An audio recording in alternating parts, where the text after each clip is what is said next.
আর কিন্তু আছে ভিতরে এগুলা কিনে আনছে আর কি, এগুলো সারমো খড়ের মধ্যে সারমো, আমরা সকল করি সুন্দর করে সারমো আর কি। এগুলা কিন্তু টাইগার মুরগি যে বলে পিছন করে যাবি, টাইগার মুরগি আর কি। এগুলো রাতা মুরগি, রাতা আছে 2টা, ডেরকি আছে 5টা, আর আগে ডেরকি আছে 3টা, মোটমাট 8টা না, 8টা ডেরকি, তারপরে আর কি 2টা রাতা আছে। এগুলো আমি সাইডা দিয়ে ভিতরে রাস্তা দূরে সহকারে এগুলো সাইডা দিয়েই আস্তে আস্তে দেখা থাকে, দেখাই ভিতরে যা সুন্দর করে ভিতরে দিয়ে দেখা, ভিতরে দিয়ে দেখাই সুন্দর করা আছে।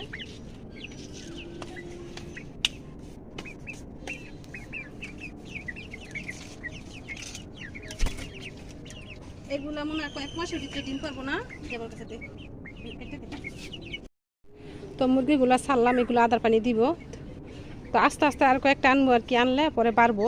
তো এইখানে দেখেন যে গাছটা, এই গাছটা কিন্তু আবার নতুন করে অনেকগুলো ফুল হয়েছে।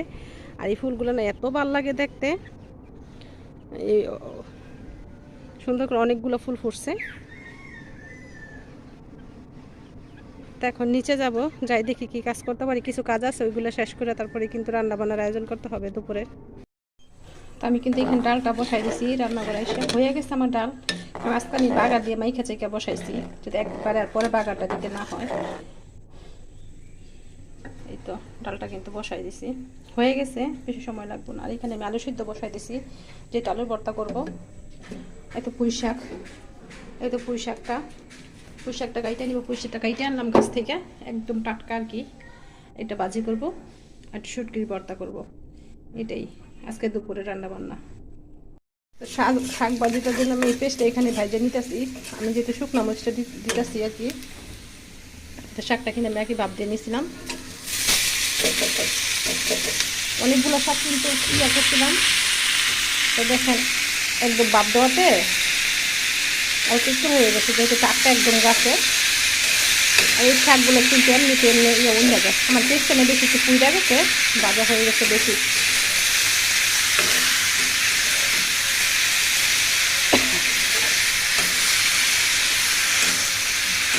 তাহলে এখানে শুকনো মরিচটা দিয়ে দিলাম।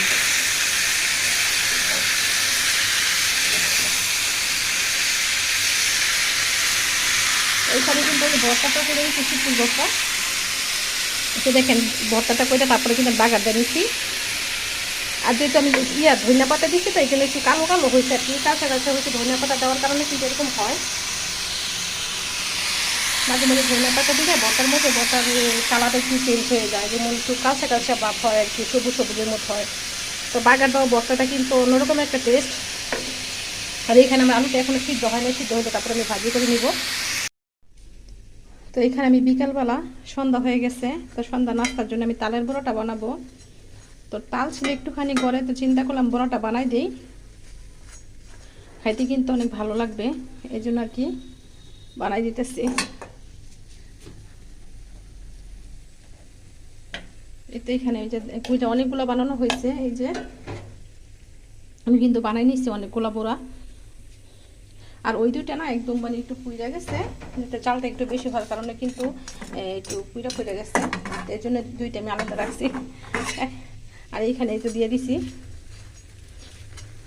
বিকালবেলা নাস্তা কিন্তু ভালোই লাগে খাইতে, তো ছিল দেখা কিন্তু বানাইছিলাম তালটা।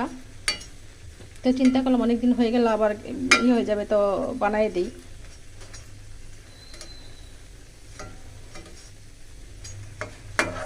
বাচ্চারাও খাইব, নিজেরা মনে করেন খাওয়া চলে যাবো আর কি।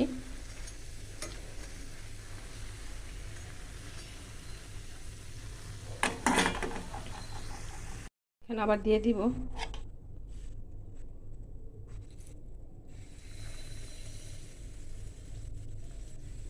তো তেলটা একটু কমে গেছিল, পরে আমি একটু তেলটা একটু দিয়ে দিলাম।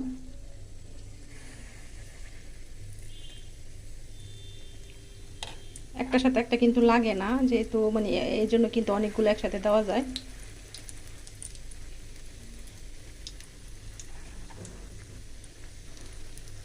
যেহেতু সন্ধ্যা হয়ে গেছে, একটু তাড়াতাড়ি করতেছি।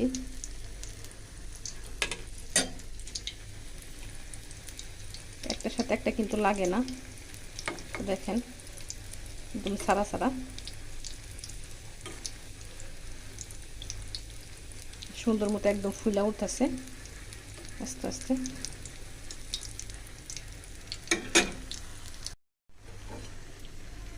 হয়ে গেছে, উঠাই নিব।